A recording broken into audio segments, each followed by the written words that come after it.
You agree that then this conversation turned from being social to being more sensual. True. Why did you ask for a photo from her? Because I was steering things in that direction based on the fact that I had developed an interest in her. But during the conversation. Yes, but if we look at the conversation before you asked her for the picture, you haven't established that she wanted this relationship that you are seeking. I have yet to read a book, ma'am, where we are told, you know what, when you are interested in a female, a girl, or a woman, these are the steps that you must take. Firstly, you must greet them. You must go for pleasantries. You must then buy her a chocolate, and so on and so forth. Ma'am, I have not been charged here for flirting in a particular manner as against another particular manner. The issue is whether the chats were welcome or unwelcome. That's the point. You had to establish that it was welcome. The fact that you asked for a photo, you haven't established whether or not that would be welcome at that stage. I did not have to ask whether, would you welcome if we were to do something ABCDE? That is, as far as I understand it, that is not how people propose, or that is not how people express their interest when it comes to others. You may have a particular way, and I'm sorry to have to sound personal, you may have a particular way, you sitting there, in relation to how you would love somebody to propose you. I don't have to get into that. You don't have to get personal with me because I'm not party here. We are talking about the complainant. She indicated... No, I'm just expatiating. Can I finish? She testified that it was unwelcome. And you have not established on what we see here whether or not it was welcome up until that stage. No, the issue of whether it's welcome or unwelcome is something that must be considered within the context of what was discussed. And we can continue and peruse. If she did not welcome it, she should have said so. She did not say that. I've already mentioned to you because she did not know how to react. She did not know how to react. It's just I don't believe that. When you replied, you made a proposition, and then you continue to ask a question. Let's deal with that proposition. We have already dealt with that. When you replied with the word kidding, after you asked her for the photo. Page? 1164. Thank you. 1164. Yes. Kidding is the follow-up on high. Yes. High flows. I'm still busy phrasing my question. I haven't finished. Sorry to interrupt you. When you replied with the word kidding, was that an attempt to backtrack because you recognized or realized that your request was inappropriate? Not at all. Far from that. Now the hour has come for me to explain it. Will you, maybe a few pictures you send may serve as halfway proof, me talking. The response thereto is, we'll try to take more, but currently lost the most. My phone deleted everything recently. The high is a sequel to that interaction. The high part, because we must deal with high, H-A-A-I at 1929. So when I say kidding, I am saying, well, insofar as, let's start with the high. My phone deleted everything recently. I'm saying, come on, I don't believe that. So high is in that context. And then flowing from that, I'm saying, well, I'm kidding. And then the conversation continued. And we've got to read further to understand the context. That is my answer to your question, ma'am. So what was the reply of kidding about then? I've just explained it. No, I don't understand what you explained. I will repeat. No, you don't have to say everything. I'm just saying, is it because of high? Were you kidding when you said hi, or were you kidding about the request for photos? I'm going to repeat. I am saying, she says, my phone deleted everything recently. In disbelief, I say hi. And then I'm saying, well, I'm kidding. So, which means that which relates to her saying, we'll try to take more, is the dominant clause in that communication. The rest is subservient. The dominant clause is you asking for pictures. Come again? The dominant clause is you asking for the pictures, not her reply. The dominant clause is, I will try to take more pictures.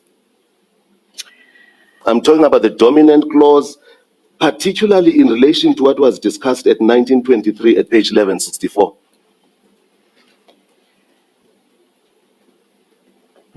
Now, she did not send you pictures at that stage. Now, despite this, you persisted in asking for pictures, for photos. You testified like that yesterday as well. You persisted in asking for the pictures. Is that correct? Yes, within the context that there's a difference between persistence and persuasion. Persuasion is more negotiation, and that is why I said at page 1165, if it won't offend. When she responded with the fact, like you say, that she will take photos and she will send it to you. She did not send it to you immediately or for a while. That was not out of genuine agreement. That was an attempt of her to avoid further engagement. Is that your take of it after the event? That is what this complainant testified. She is not absolutely correct in articulating it that way. Certainly not within the context of these discussions. Few that you have got at 1930, the answer is, I will do. So I'm not sure if there's anyone who is qualified to read more or less into what is contained there.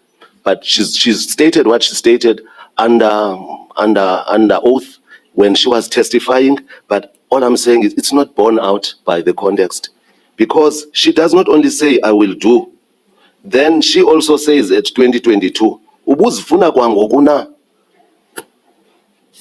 And the translation to that is, were you in need of them or you wanted them as in of now?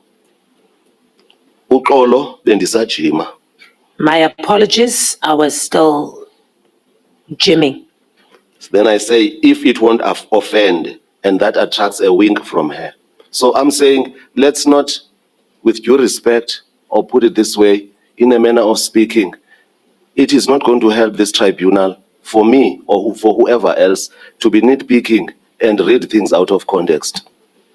Yes, context is very important, and who else can give the context than the complainant? Because what she thought is what she conveyed to the tribunal. What she thought is not what she conveyed to me.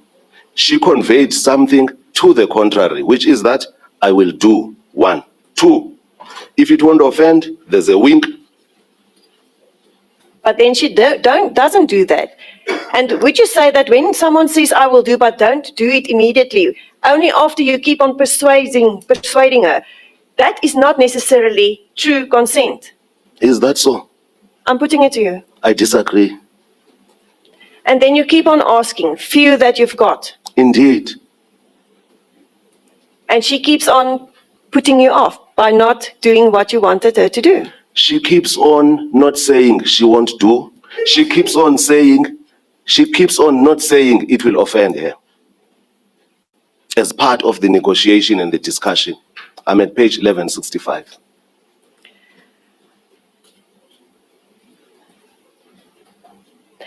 Did it not cause you to question whether her failure to send you the photos indicated that she may not want to send you those pictures? She did send pictures.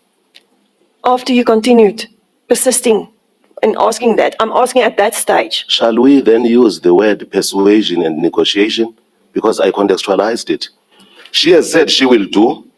I said, then she says, I did not realize that you want these pictures right away. I am sorry, I was still gymming. And I say, if it won't offend, ascertaining or testing the room.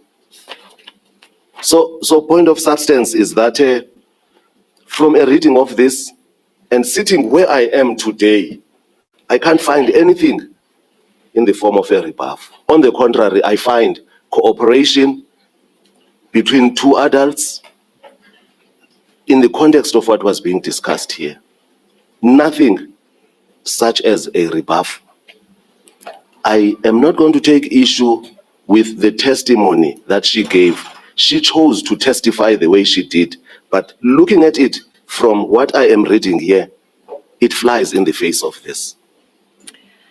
You testified yesterday also that you can read the room. And that you read the room during the conversations that you had with her on WhatsApp. Well, and indeed so, yes. Yes. And indeed, in the context of where we are now, we're at page 1165.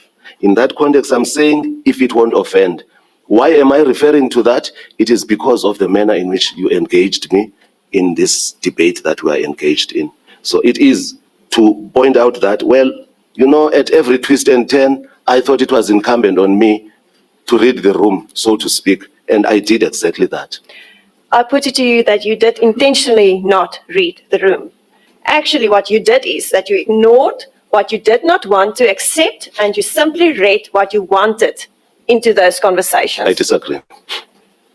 You ignored the fact that you asked her 11 times in one conversation, that first time that you conversed with her on WhatsApp, for photos. Sorry, I don't understand. You asked her 11 times during that conversation of the 8th of June, 2021, for photos.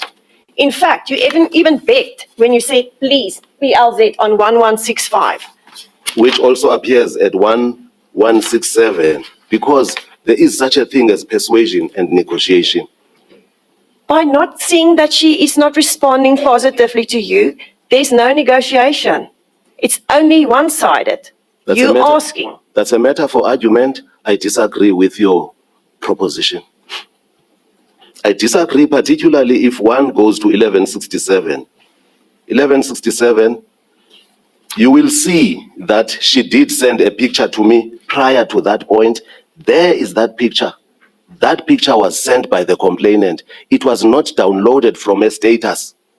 Or let me wait, because I see you are talking to somebody. I'm listening, you can continue. Oh, okay. Sorry then. She did send a picture, ma'am. Let's deal with that. At 1167, I comment to a picture that she sent to me. It looks stylish. Then when testimony is given, the stance is that she did not send a picture to me, which is not correct. It's not borne out by this transcription, or put it this record. So fact of the matter is, you see at 2032, at page 1166, it's quite clear that prior to 2032, on that day, she did send a picture, and that has been deleted by whosoever for whatever reason. And that was never put to the complainant during cross-examination? What was never put? That she deleted that photo. No, I'm just talking about an objective fact, what we see here. I'm not dealing with what my lawyer did or what they did not do, my competent lawyers as far as I'm concerned. Let's deal with the issue, Advocate Skeppers. Your proposition seems to be predicated on the fact that she was not willing to send a picture, and she did not. That notion is not correct. She did send a picture, and objectively, we can now see. We know because when one comments on one status, it is different, it shows differently. And therefore, I'm saying to you, it is clear from what we are reading here that she had shared a picture at some point before I commented stylish. It is also clear that you persuaded and persisted in asking for pictures. The problem with sorry to have to put it like that, the challenge that I have is that you must accept that she did send a picture. But in light of how things unfolded, you won't be able to show me from this when exactly she sent that picture. Counsel. We don't know when she sent that picture, Counsel, that is correct. So sorry. Maybe let me express my disquiet. When you ask a question, I respect you. When I respond and you talk to somebody else next to you, I must express my disquiet when it comes to that. Please, let's deal with what you raised. I am saying, from the objective facts that we have, she did send a picture. The challenge that all of us have here is we don't know when she sent it. And I don't expect anyone to say she did not send a picture, because it should be clear to all and sundry that she did send a picture at some point before I commented at 2032 for self-serving reasons or for whatever reason. It may be nefarious or however, but we can't then say when exactly during the conversation. This fact that you commented on a photo that she sent to you, that was never put to the experts whether or not it could have been a status photo? Advocate Skippers, this is a matter determinable independently of expertise. It is staring at us, ma'am. You know, when somebody comments on a picture that one has sent, by now we should know. Let's just undertake that exercise. And I'm going to page through, which is what I'm doing, page 1202 at random. You did show that to us yesterday. Yes. I did see what you meant yesterday, Yes, but it it is. was never asked from experts whether or not it could have happened that a comment on a status picture could have been the way it's depicted here. There's That was no- never canvassed. Are you saying because it was never put, therefore it never happened?